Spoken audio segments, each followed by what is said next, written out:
पुत्रों को इसने मार दिया है तो मैं अपने 5 पतियों के सहारे जीवन का यापन कर लूंगी, लेकिन वो गुरु माता किसके सहारे जिएगी?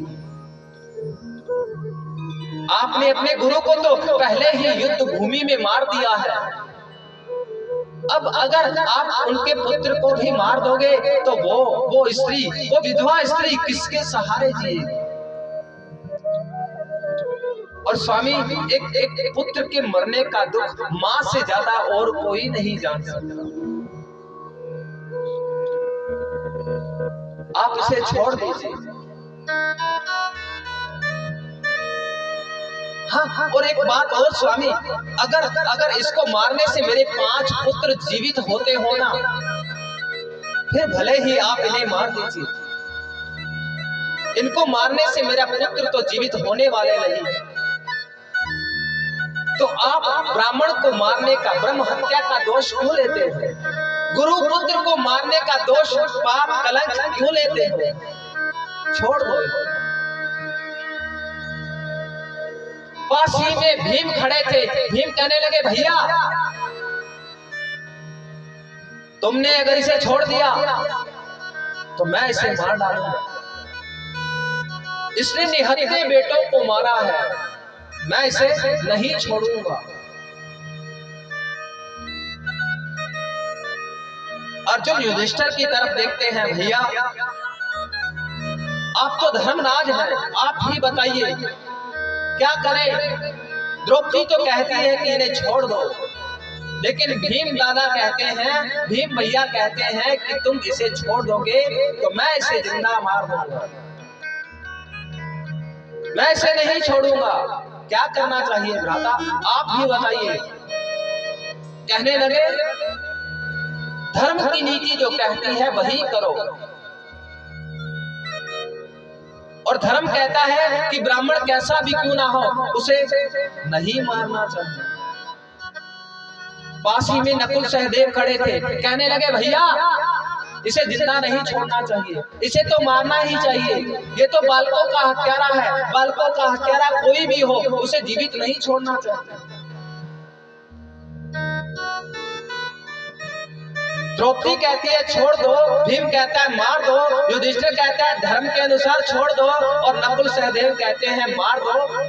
अर्जुन पशुपेश में फंसे हैं, क्या करूं, मारूं या छोड़ूं?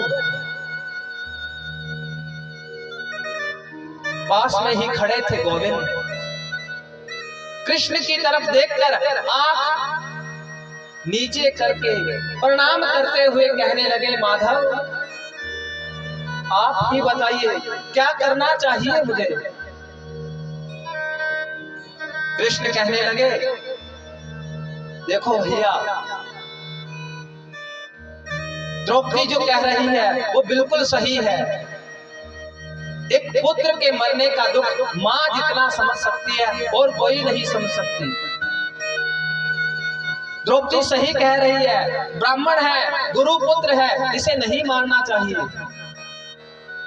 लेकिन भीम भी कुछ गलत नहीं कह रहे हैं। युधिष्ठिर की बात तो उचित है ही, लेकिन नकुल सहदेव भी अपनी जगह पर बिल्कुल पर्याप्त है, सही है।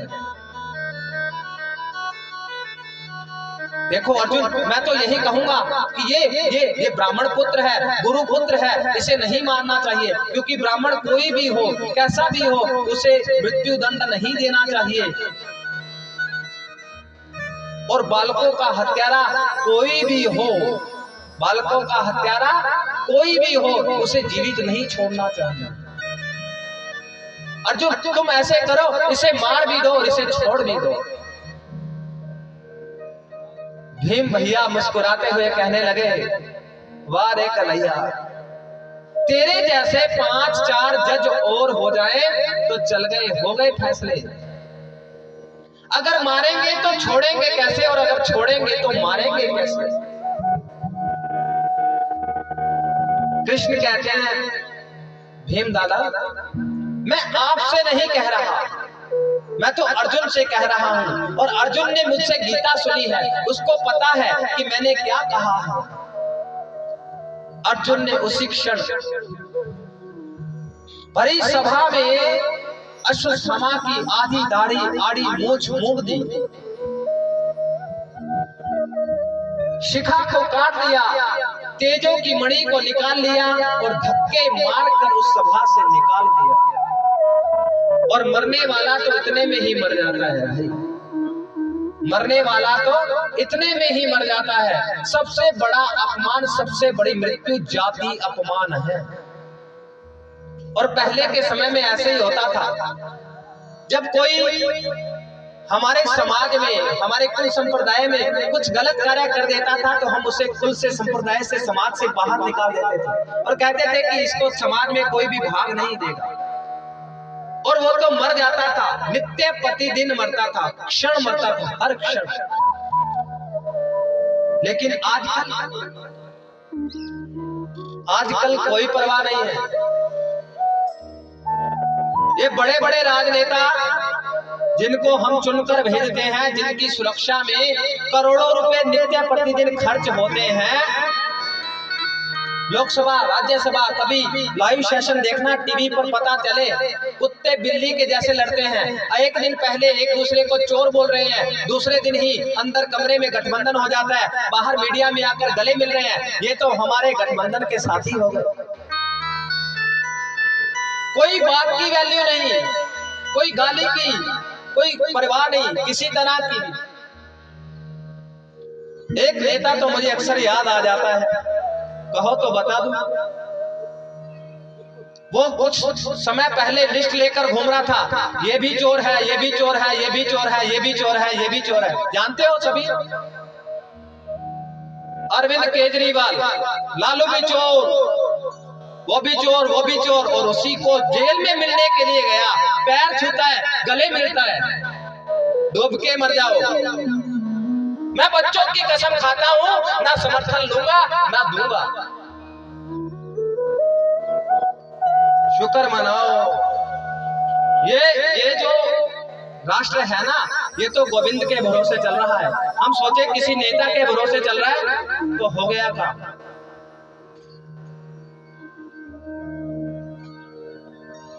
बड़ी गलानी होती है, ऐसे लोगों को चुनकर भेजते हैं। शिक्षा मंत्री चंद्रशेखर और कहता है ये रामचरितमानस लड़ाने का ग्रंथ है। वो 5वीं फेल जिसको शिक्षा मंत्री बना दिया, सबसे बड़ी गलती तो हमारी है। उसकी गलती क्या है? जिसको शिक्षा का ABCD भी नहीं पता, उसको हम शिक्षा मंत्री बनाएंगे तो भैया भला हो गया देश का। फिर तो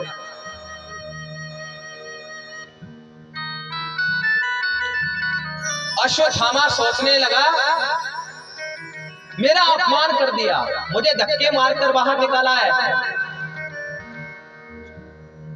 मैं पांडवों को जीवित नहीं छोड़ूंगा। सोचने लगा, अरे पांडव कितने दिन तक जीवित रहने वाले हैं, कुछ दिन में मर जाएंगे।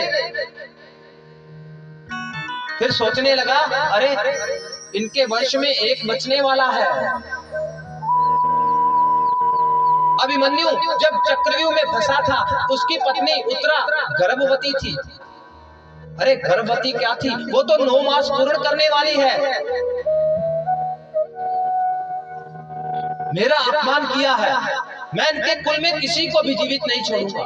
5 पुत्रों को तो मार चुका हूं और इनके पोते को भी मार दूंगा।